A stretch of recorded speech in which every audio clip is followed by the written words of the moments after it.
Nasta'inu ala umurid dunya waddin.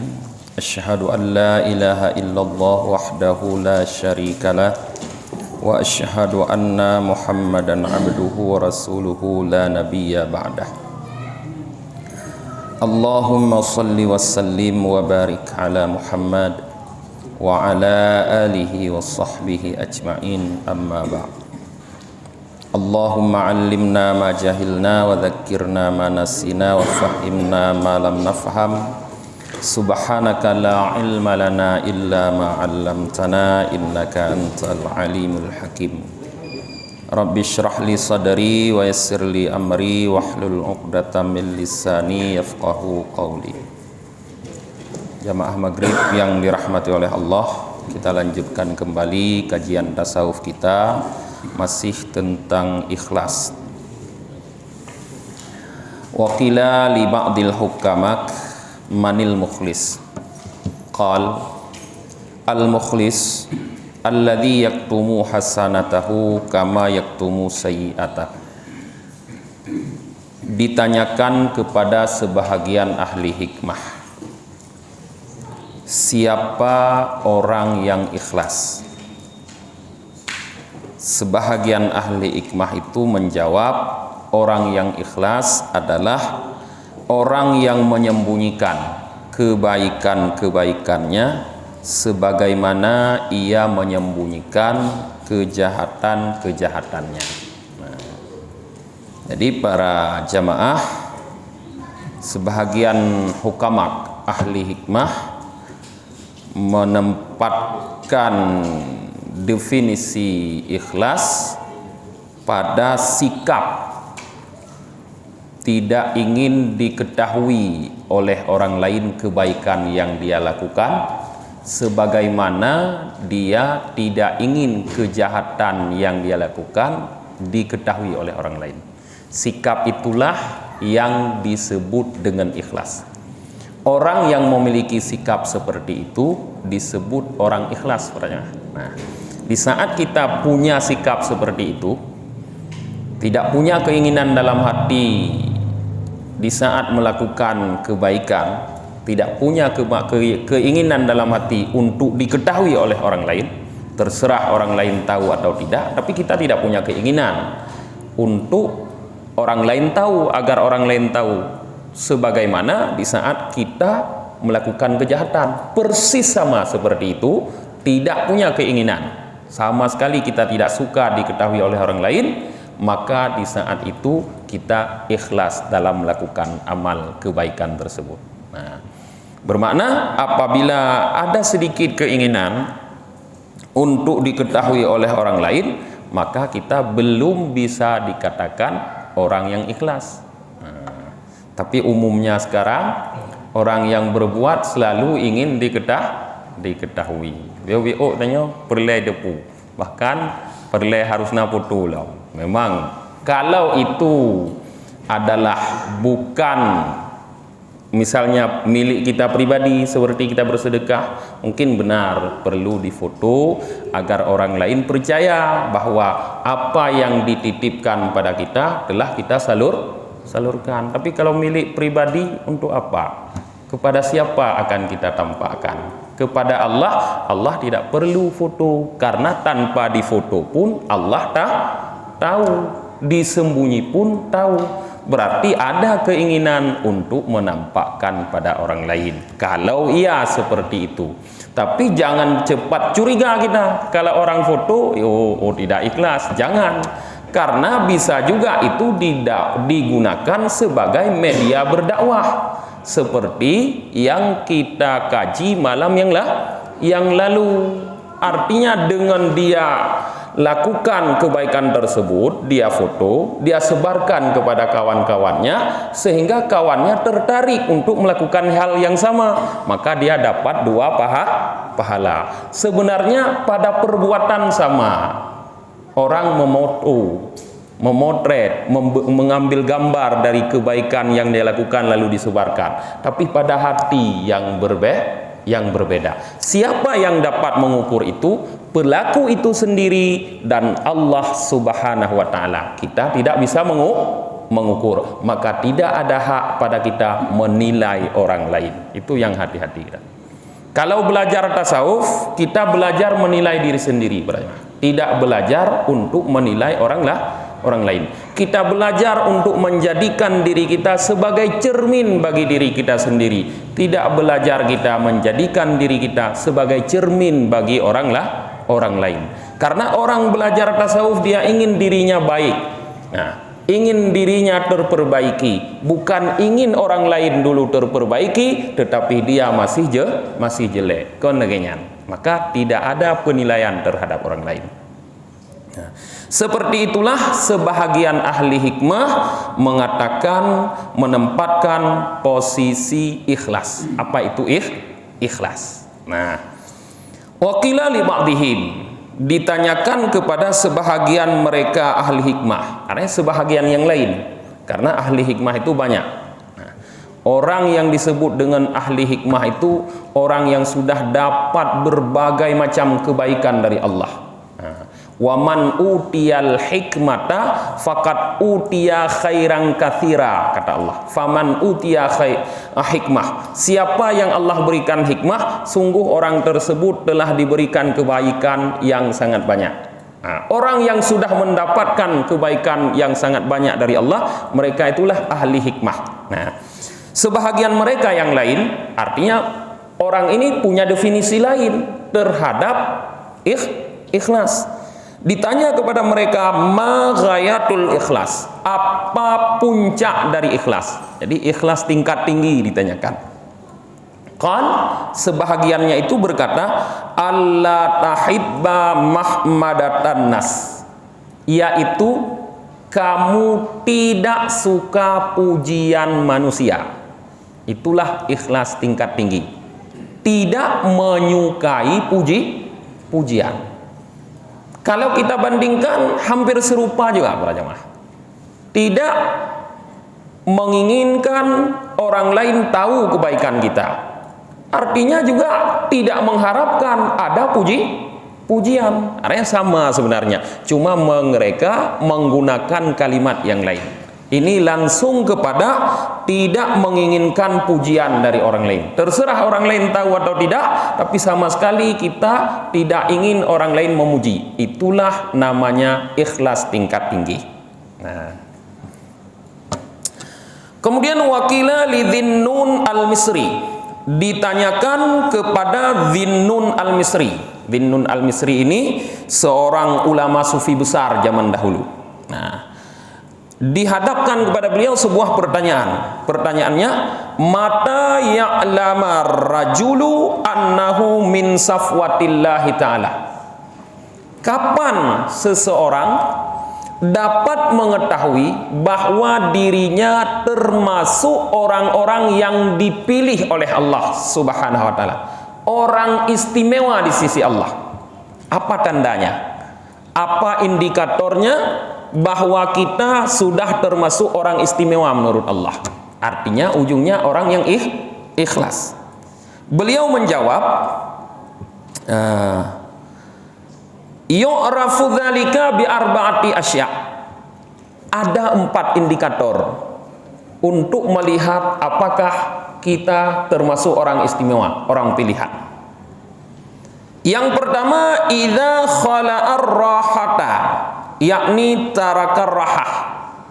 Apabila orang tersebut telah mampu menanggalkan kesenangan, meninggalkan kesenangan. Hal-hal yang biasa dia lakukan, yang dia senang, bisa kita sebut dengan hobi. Kita sudah mampu menanggalkan hobi-hobi. Yang dimaksud di sini hobi-hobi yang tidak membawa kepada kebaikan, baik itu yang haram ataupun yang mubah, tapi tidak ada kebaikan di dalamnya. Apabila itu mampu kita tinggalkan, sudah ada satu tanda bahwa kita sudah dipilih menjadi orang hebat oleh Allah. Tanyakan le hobi dah. Umumnya tanya ya hobi paling berat duduk di warung kopi. Ragamnya hana mangan, hana geduk ba warung kopi. We akinan kopi saboh gelas, habis hotel hejum baru budak berangkat jak gereja ping temung duk bagi kedai kopi kan maka nenging ba tempat-tempat kerja do murung drone ba dinah-dinah nyan ti pasti na warung kopi nah poh ti kurang dalam damong kantu mentang ba warung kopi itu hobi ya kan. Nah, memang hobi mubah pada dasarnya. Yang minum kopi kan tidak apa-apa. Hobimu mubah bukan haram. Nah, tapi hobi itu tidak membawa kebaikan. Malah membawa kepada kejahatan. Bisa jadi kita khianat waktu. Jadwal tamang kerja poh 8, maka trip bagi kedai kopi, je ke poh ti kurang. Lah na ya we WhatsApp pol PP bagah ke dapi je kopi mahan tua de poh tiploh gelam urang ka he ipres berlen dan datangan ka he ija idanyo hana ga dom truh danyo ana to dan dengan yantri urang ha ija jo ide sawang payah bungkuh bubu la meja keno kan musuh urang kerja elok tukun hai sawang ko elok tukun ke ni nah nyan sudah khianat. Dasarnya hobi mubah tapi membawa kepada haram, kepada berlaku khianat. Nah, hobi-hobi seperti itu semua kita memiliki. Semua kita punya hobi. Nah, apabila hobi-hobi tersebut sudah mampu kita tinggalkan, nah, tidak lagi menjadi hobi. Yang berekon galak nonton bola. Nah, mungkin Liga Kampion sampai popoh le malam yang tiga preh geduk buat DP buat warung kopi jinokah nak dulu sudah mulai tidak ada rasa lagi suka yang berekon galak tapi rokok kan hobi tapi rokoknya kan ikun le urang Aceh munyo urang agam hana merokok lagi perampok hana senjata hobi artinya kan perampok benar senjata hobi tidak nyoleh kenyan. Nah sekarang sudah mulai le katanya hana le hawa rokok tidak terlalu lagi ingin merokok sudah mampu meninggalkan. Maka di saat itu sudah ada satu tanda bahwa kita sudah mulai dipilih oleh Allah menjadi orang istimewa. Itu harus dilakukan dengan usaha, harus berusaha untuk meninggalkan. Yang kedua, tanda yang kedua, wa'ati minal maujud, yakni ya'ti minal qalilil ladzi indah. Dan orang itu sudah mampu memberikan apa yang dia miliki. Maksudnya memberikan daripada yang sedikit yang ada pada dirinya. Jadi ini pada sikap berbagi yang kedua. Tanda seseorang sudah menjadi manusia pilihan Allah, dia punya sikap berbagi dengan orang lain. Nah, berbagi di sini tidak menunggu banyak. Tidak menunggu kaya, tapi di saat dia punya sesuatu itu sedikit, dia mampu memberikan kepada orang lain, di saat itulah dia sudah dipilih oleh Allah menjadi manusia istimewa. Karena menyokale tapi wajar kalau beh gerod. Di saat tidak ada lebih, hana lebih pah gerod, tapi mampu kita berikan kepada orang lain, di saat itulah sudah ada tanda bahwa kita sudah menjadi manusia pilihan Allah. Yang sikap berbagi perlu para jemaah, terutama berbagi rizki, karena dengan berbagi rizki tidak terjadi ketimpangan ekonomi dalam masyarakat. Kalau ekonomi tidak timpang, itu kejahatan akan kurang. Tapi kalau ekonomi timpang, kejahatan dengan sendirinya akan tumbuh. Hana payah dayu cemucu punya urang de, fidroh cemucu. Hana payah dayu merampok punya urang de, fidroh merampok. Tapi apabila orang-orang tidak lapar, kenyang, nya ndak dayu ya cemucu punya ai cemucu. Sebab tro, ya kan? Umum je punya urang tro fit dengur. Aduh dengur bajang ya cemucu. Sebab tro. Ya, dengan nyan tanda yang kedua. Yang ketiga, wa ahabbu sukutal manzilah. Dia sudah merasa senang kedudukannya jatuh. Nah, di saat kedudukannya diambil oleh orang lain. Kita kan punya kedudukan di dalam masyarakat kadang-kadang yang bekerja ada masa pensiun, ada masa pindah, ada masa dirotasi, ada masa dimutasi dan sebagainya. Nah, di saat itu bagaimana perasaan kita? Di saat dimutasi, dinas mungkin yang istilah kursi basah, istilah kursi kering kan? Dari basah ke kering dimutasi. Kiban perasaan katanya. Awai basah jino ka kering, kiban perasaan. Nah, di saat terjadi mutasi atau rotasi seperti itu, kita tidak merasa susah, tidak merasa gundah, malah merasa senang. Itulah tanda bahwa kita sudah menjadi orang yang dipilih oleh Allah. Jadi merasa senang dengan jatuhnya kedudukan atau diambilnya kedudukan kita oleh orang lain. Karena hakikatnya para jamaah, orang beriman itu sangat paham bahwa kedudukan itu adalah amanah. Dan amanah ini punya resikonya besar, tidak kecil. Sehingga Umar bin Khattab di saat beliau diberikan amanah menjadi khalifah Amirul Mukminin setelah Abu Bakar, beliau menganggap itu musibah. Dengan bukti kalimat yang pertama terucap dari beliau adalah inna lillahi wa inna ilaihi raji'un. Ini kan kalimat istirja, menunjukkan adanya musibah. Karena Rasulullah memerintahkan kita mengucapkan kalimat istirja itu di saat terjadi musibah. Jadi Sayyidina Umar menganggap kedudukan itu adalah amanah. Amanah itu adalah musibah. Karena apabila kita tidak bisa memegang amanah, menunaikan, melaksanakan amanah itu, maka kita akan berhadapan dengan Allah Subhanahu wa taala di yaumil hisab nanti. Nah, Allah sudah mengatakan innahu kana zaluman kafura. Sesungguhnya manusia zaluman, mendalimi diri sendiri, kafura lagi kufur kepada Allah Subhanahu wa taala. Ayat itu kan berkaitan dengan amanah. Inna aradnal amanata 'alas samawati wal ard, hingga akhirnya yang tadi saya baca. Jadi dalam memegang amanah, makhluk-makhluk yang besar, langit, bumi itu tidak mau, tapi manusia yang lemah mau. Zaluman jahula, zalim bodoh lagi manusia. Mau manusia, kata Allah. Nah, di saat mau menerima amanah, di situ potensi besar sudah ada. Mendalimi diri sendiri, melakukan amanah dengan kebodohan. Nah, jadi hati-hati menerima amanah. Bahkan seharusnya kita senang apabila amanah yang diberikan kepada kita diambil, diberikan kepada orang lain. Artinya beban kita berkurang. Sikap senang terhadap ini yang disebut oleh Zinnun al-Misri sebagai tanda orang tersebut sudah menjadi manusia pilihan Allah. Yang ketiga itu. Kemudian yang terakhir, yang keempat, karena tadi ada 4 indikatornya atau tandanya, wastawat indahul mahmadata wa mudammah.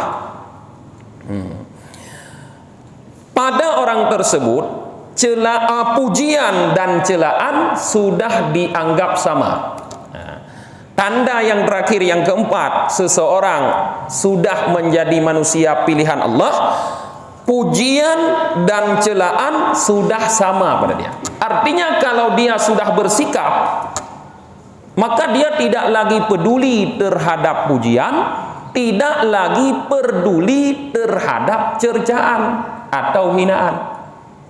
Fa idza azamta fatawakkal 'ala Allah, kata Allah. Apabila kamu sudah melakukan satu azam, tekad untuk melakukan sesuatu, maka serahkan kepada Allah. Tidak lagi kita peduli apa penilaian manusia. Dinilai bagus artinya dipuji, dinilai jelek artinya dicaci, dimaki dan sebagainya. Tidak lagi kita peduli. setelah kita melakukan urutan-urutan terbaik yang diperintahkan oleh Allah. Nah, di saat sikap itu ada pada kita, tidak lagi peduli kepada pujian dan cacian di dalam melakukan sesuatu, hanya kita serahkan kepada Allah, maka kita sudah punya tanda sebagai manusia pilihan Allah. Nyan put boh tanda para jemaah. Harus berusaha kita memiliki empat tanda tersebut agar menjadi manusia pilihan Allah.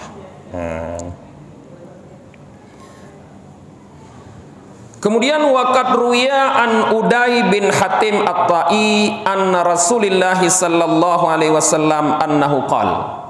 Diriwayatkan daripada Uday bin Hatim At-Tai daripada Rasulullah sallallahu alaihi wasallam, bahwa sungguh Rasulullah bersabda. Ini cerita yang disampaikan oleh Rasulullah tentang orang nanti di hari kiamat.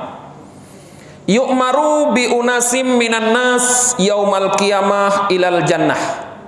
Diperintahkan kepada sekelompok orang dari manusia pada hari kiamat untuk berangkat meninjau surga, untuk melihat-lihat surga. Hatta idza danu minha wastanshaqqu raihataha wa nadaru ila kusuriha wa ila ma a'addallahu li ahliha nudu anisrifuhum anha la nasiba lahum fiha. Sehingga setelah orang ini berangkat, kelompok orang ini berangkat, dekat mereka sudah dekat dengan surga, sehingga bau surga sudah tercium di hidung mereka. Mereka sudah nampak melihat bangunan-bangunan indah di dalam surga dan nikmat-nikmat lain yang Allah sediakan untuk penduduk surga. Tiba-tiba nudu, terdengar suara panggilan yang bunyinya anisrifuhum anha, usirlah, halaulah mereka dari surga. La nasibalahum fiha, karena mereka tidak punya tempat, tidak punya bagian dalam surga.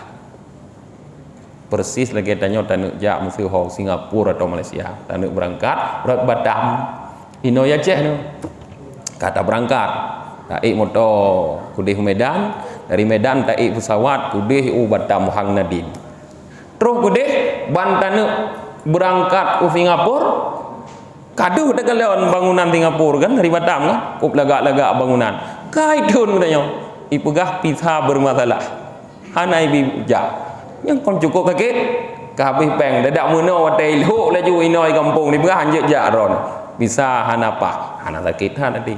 Nyo seperti inilah perasaan orang ini. Sehingga disebutkan oleh Rasulullah fayarji'una bihasratin wa nadamatin ma raja'a awwalun wal akhirun bimisliha. Maka kembali mereka dari surga karena diusir, pisahnya tidak beres.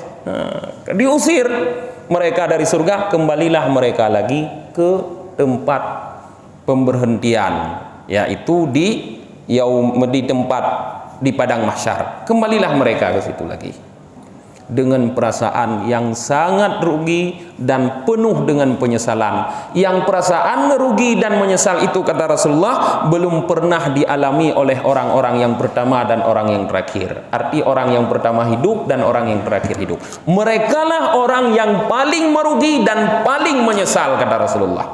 Nah, fayaquluna, karena mereka merasa menyesal seperti itu dan merugi, merasa tertipu. Allah suruh mereka untuk melihat surga, tapi tidak diberikan kesempatan untuk masuk ke dalam surga, malah diusir. Mereka protes. Ya Rabbana, lau adkhaltana an-nara qabla an tariyana ma araitana min thawabi ma addatahu li auliyaik. Wahai Tuhan kami, kenapa tidak langsung engkau masukkan kami ke dalam neraka sebelum engkau perlihatkan kepada kami apa yang engkau perlihatkan daripada pahala yang engkau siapkan bagi tamu-tamumu. Artinya mereka sangat sedih. Nyo bahasa Aceh punya bahasa tanya ipu aneh-aneh dia. Ya, genuk jok ana jadi, genuk jok ana jadi kita nyong ana umi. Tertarik li. Ini cukup sakit ada ana umi. Yang menanti, nah, merasa sangat merugi orang ini. Sehingga protes, kenapa tidak langsung engkau masukkan kami ke dalam neraka? Pakon han langsung juga dalam neraka pun ya pelumah hanya bagamu. Hati-hati. Fayaqulullahu ta'ala, maka Allah berfirman, Allah jawab protes mereka. Aradtu bikum dzalik, memang sengaja aku lakukan untuk kalian itu, kata Allah. Sengaja aku lakukan oleh Allah. Kuntum idza khalautum barastumuni bil adain wa idza laqitumun nas laqitumuhum mukhbitin, yakni mutawadhi'in.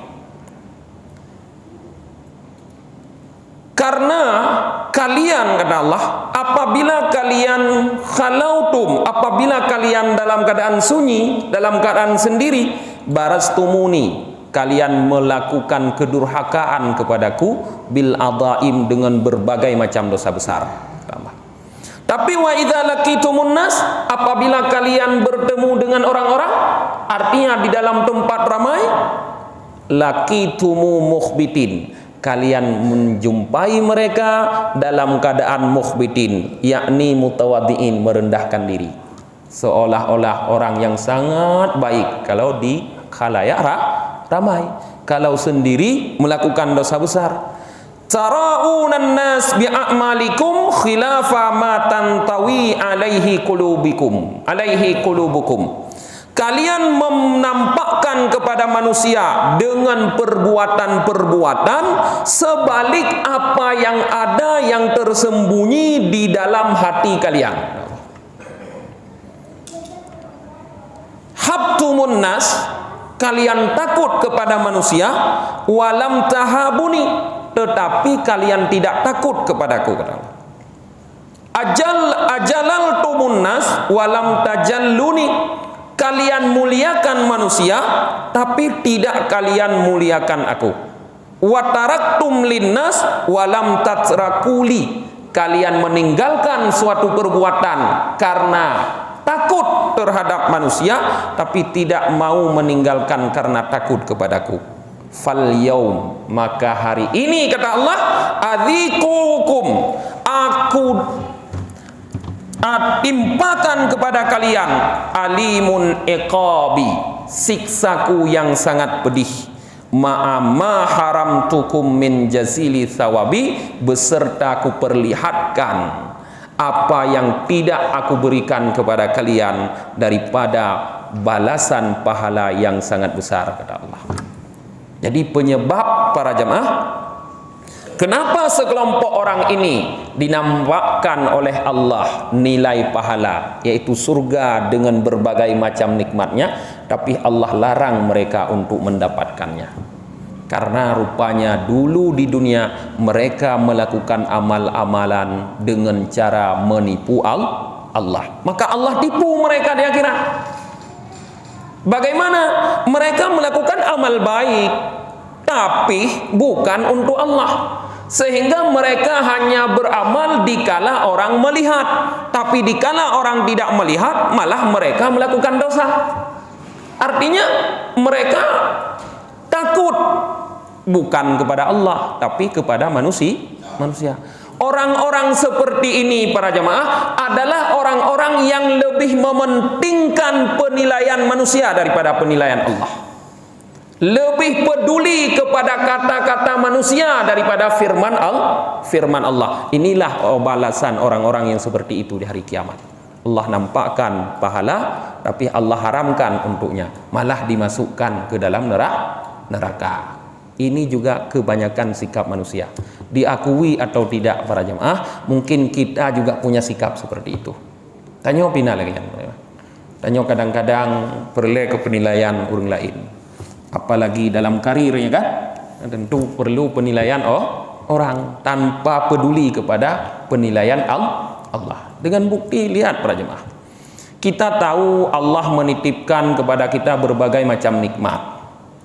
Banyak sekali nikmat dititipkan oleh Allah kepada kita, mulai dari ruh, ya, nikmat kehidupan.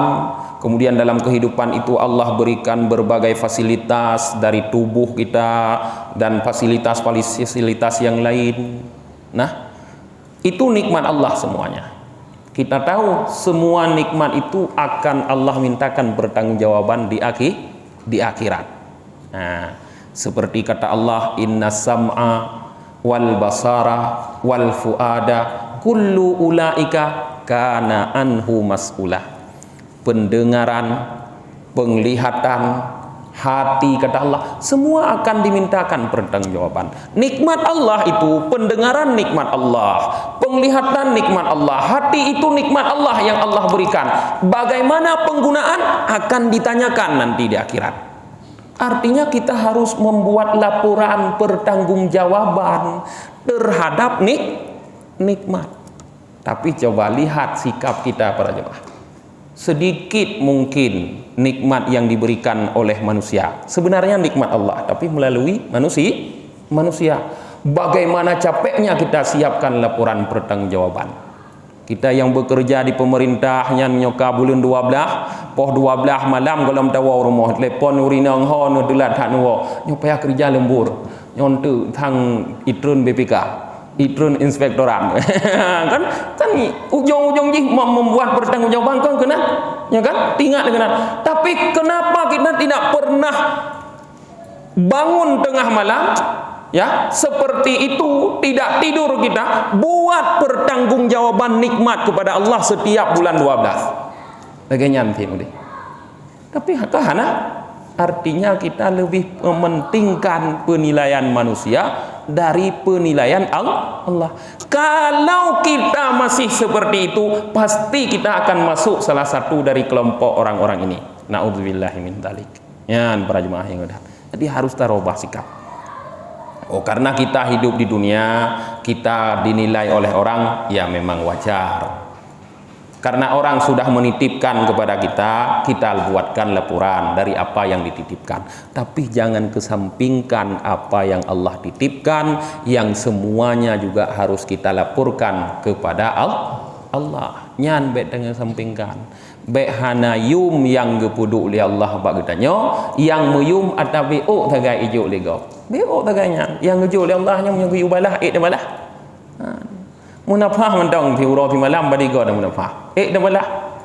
Tiga takit tu tak nafah tajak rumah takit. Ipasang oksigen menyo tabayu menyo hana BPJS nyam padi be ada bayu. Apa ya? Coba kita hitung betapa besar nikmat yang telah Allah berikan kepada kita. Tapi tak anggap remeh katanya. Nyo termasuk dalam kelompok yang seperti ini nanti di hari kiamat.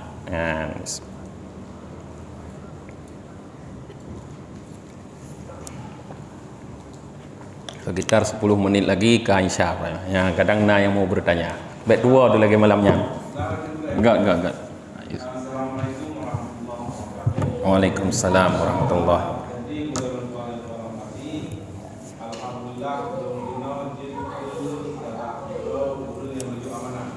ya. Kemudian nyokan ngawun buah bro. Wah, bro. Jadi dia pegang tapi yang hukum yang mana masuk dia. Riang no, orang-orang pun jabatan no, belum kedua tak berapa. Ya. Olehnya tipan hukum buah bro yang kedua itu hukum motor agak mikir. Ya. Jadi kita kaitkan dengan kejelasannya. Ya. Bikin yang berkejelasan sehingga kita sampaikan ke bapak yang sampaikan. Ya. Intinya para jemaah dua buah pertanyaan tanya Pak Yus. Yang pertama ke draw ke, kedua ke go. Pertama ke draw ke karena amanah kedua di komplek bagaimana karena sering dia sampaikan kepada orang lain hal-hal seperti yang ditanyakan. Sebagai seorang yang telah dibebani amanah, berarti kita harus menjaga amanah. Apa yang diamanahkan oleh masyarakat di kompleknya, itulah yang dijalankan. Apabila salah satu daripada amanah itu menjaga kebersihan, ya wajib disampaikan. Bahkan menyohana sampaikan, dah usah. Maka harus diberikan edukasi kepada masyarakat ini agar tidak membuang sampah sembarangan, perlu. Kemudian orang yang membuang sampah sembarangan itu bagaimana hukumnya? Ya, mudah-mudahan di sini tidak ada. Nah, mudah-mudahan. Kalau ada pun dengarlah. Hukum itu membuang sampah sembarangan.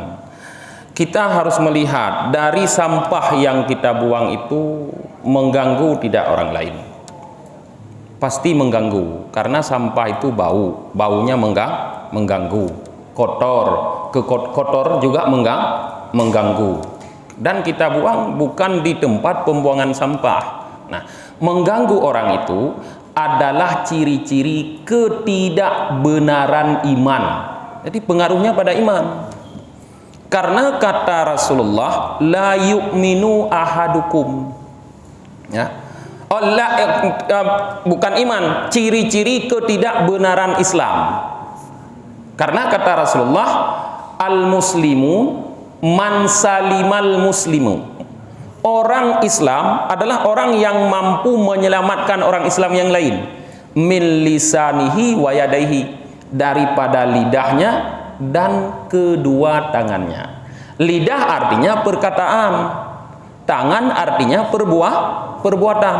Jadi orang Islam harus bertindak memberikan keselamatan kepada orang lain dari gangguan dia. Jadi membuang sampah mengganggu. Maka membuang sampah itu dapat merusak keislaman. Membuang sampah sembarangan, tapi kitanya kan buang sampah, tapi dapat merusak keislaman. Cuma inilah edukasi tidak sampai, karena yang tak edukasi orang yang tidak buang sampah yang susah Pak Yus. Nyo yang jauh melasahnya yu baliknya lu yakin dengan buang sampah. Yang buang sampahnya hang timnya susah ya kan? Yang kayaknya susah. Berarti Pak Yus harus mengajak orang-orang yang sering buang sampah, jangan dimarahi, ajak mereka ke tempat pengajian seperti ini. Nanti sampai di tempat pengajian, urusan ustadz yang mengedukasi, ya, urusan pemimpin mengajak mereka, ya. Karena menyota marahi pun mereka tambah bandel. Rasulullah pernah dulu bukan sampah dibuang dalam masjid Rasulullah, dikencingi masjid Rasulullah. Ada orang Arabi, orang Badui kampung, orang Arab kampung, datang ke masjid Rasulullah, itu dikencingi masjid Rasulullah. Sehingga Sayyidina Umar marah. Tipe Sayyidina Umar kan nggak tahu, icah laju guna tupak laju Sayyidina Umar. Guna tupak laju ke Rasulullah, mah ya Umar, biarkan saja wahai Umar. Bah itu juga deh ile. Menyohana habis itu culok laju ga bulu lain-lain. Bah habis itu. Kemudian setelah Arabi itu, orang Arab Badui itu kencing selesai, kata Rasulullah, ambil satu ember air, siramkan ke tempat dia, kata Rasulullah.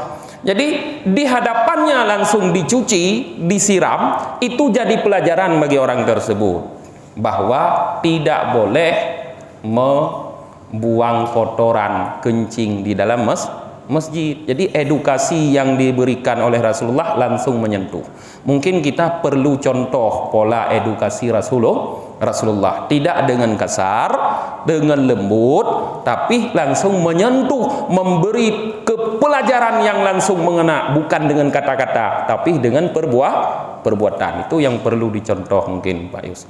Fabima rahmatim minallahi lintalahum.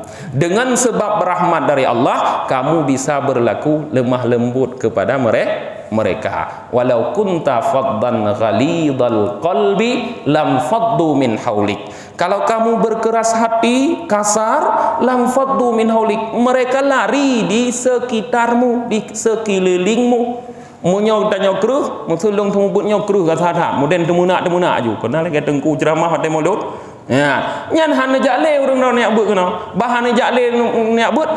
Siapa yang akan saya ajarkan? Tahu kuno pernah itu. Hana le murid, enggak? Ada dong cara dah munyo hana murid na guna. Hana guna le. Hana ta jarang dejut athai le urang dengar na guna. Kepu di jarang tat dan tahu dengar. Karena kasar, maka perlu sikap kelembutan. Dalam kelembutan itu perlu kesabaran. Jangan mengharapkan hasil langsung terjadi dengan instan. Tugas kita hanya berusaha. Boleh. Tentang sampah ini, ya. Ini sampah gaib. Sampah gaib. Jadi yang buang nggak tahu, kita nggak bisa memberitahu kepada yang buang itu. Ya. Sampai kan kita beli edukasi yang baik. Ya, betul. Ini sampah gaib. Sampah gaib. Atau bisa kita katakan mungkin bukan orang kita yang buang sampah, orang sekitar lain. Berarti perlu kerjasama antar pemimpin. Nah, perlu kerjasama. Ada MOU pemimpin daerah sini dengan pemimpin daerah sana. Ya kan, seperti pemimpin negara kan buat MOU, buat kerjasama bilateralnya. Pak Yus harus buat kerjasama agar saling mengawasi, saling mengedukasi. Kebetulan saya mengajar di sini dan juga mengajar di bawah sana. Jadi dua-dua saya edukasi insyaallah Pak Yus. Tapi nya lagi lumpegah muno. Di bawah sana juga sedikit orang yang datang. Dong yakin mungkin munyo kadang, tapi kon dah duduk dah kan. Hanatir urang yang jakbut bawah tempah. Ya hantim jakbutnyo. Ya kan cocok ini. Yang pengubut iwatu Ustaz Nadli pun nak gejak ino pengubut. Idih pun je edukasi, ino pun je edukasi. Long pengubut imiyup je edukasi ino je. Cuma yang ke pemimpin harus mau mengajak orang untuk mendapatkan edukasi. Bacu-bacu. Sabar. Kadar lanjur dabah tambah pembarangan. Yang cara taubatnya yaitu pertama menyesali kenapa kita melakukan perbuatan yang merugikan orang lain. Kemudian banyaklah beristighfar kepada Allah, mohonlah kepada Allah agar orang-orang yang kita zalimi itu nanti di hari akhirat meridhakan kita, memaafkan kita. Karena tanpa maaf dari mereka kita akan mendapatkan bahaya yang besar di akhirat. Pahala kita diambil, diberikan kepada orang itu. Maka hati-hati mengganggu orang. Nyokon boh sampah mentong Mbak Yus, pegot polisi tidur sama mati ngembah sampah. Karena mengganggu orang. Kan? Nyanti urang lewat ijah lah de. Nyan gepegah but wate Abu Mudi semubut gepegah nyan amal jariah buka polisi tidur. Tapi amai bro, bukan amai God. Artinya mengalir sampai dosa. Selama kita polisi tidur itu masih ada di jalan yang tanya pegotnya, selalu mengalir dosa. Sama artinya. Yang perlu dah edukasi di baca-baca doa masyarakat. Ya. Iban? Ya.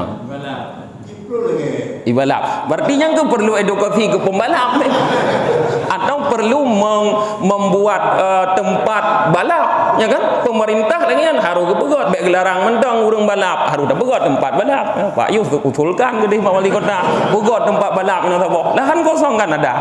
Ya, coba kita manfaatkan inan balap-balap. Jadi yang perlu diedukasi pembalap, bukan orang-orang yang tidak membalap pun ikut merasa terzalimi. Nya kan lo yang nak balap yang terzalimi, yang balap pada roh dengan.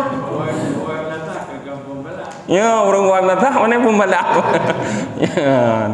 Dosa tapi. Ya. Yang tapi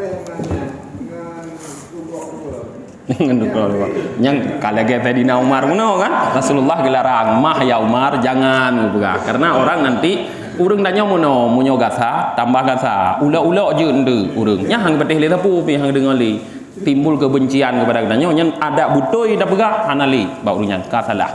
Tapi apabila yang timbul yang kita tanamkan adalah kasih sayang, ada salah beda pegah butoi ende. Ya. Kau ada insya-Allah? Mungkin yuk kawan insya dah lanjutkan kali yang lain untuk takalan kiban tanda-tanda urang ria. Ehno mentang pengajian tutup dengan baca doa akhir majlis. Subhanakallahumma wa bihamdika wa nasyhadu an la ilaha illa anta wa nastaghfiruka wa natubu ilaik. Subhana rabbika rabbil izzati amma yasifun wassalamun alal mursalin walhamdulillahi rabbil alamin. Sallallahu ala Muhammad sallallahu